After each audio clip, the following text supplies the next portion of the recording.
Hi everyone, welcome back to my another mini vlog. R এই যে ভিডিওটা দেখি আছে এই ভিডিওটা হৈছে আজি ডিফৰবিলাৰ ভিডিও যেহেতু মই ঘৰত আহিছো সেইকাৰণে ভাবলং আজি কইটামান লাৰু বানাং ন আৰু কোমাবিলা বানাবা মন যায় কিন্তু টাইমে নহয় আৰু যিখিনি টাইম পাং সেইখিনি ৰেষ্ট কৰাতে যায় আৰু নিজকে মই আজি পৰীক্ষা কৰি আছালং যে মই একেলাই সবখিনি কৰিব পাৰং না নাপাৰং আৰু নাৰিকলটা যেহেতু কমলা আছিল লাৰুগিলা ইমান ভাল নহল আৰু তথাপি খাবা মানা হৈছে আৰু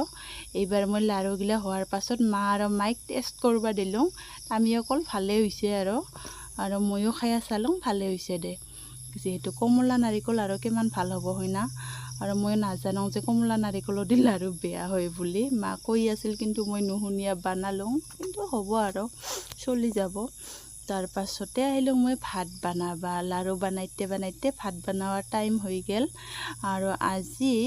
একো বিশেষ নাছিল একদম মানে সিম্পল দালি আৰু দালিতে মই কচু দিছো আৰু ভাত কেৰেলা কাঠল গুটি আৰু আলু ভাজি আৰু টেঙাৰ চাটনি আছিল আৰু এলা মই ভাত খাম আৰু ভিডিওটা চাৱাৰ কাৰণে ধন্যবাদ হা বাই বাই।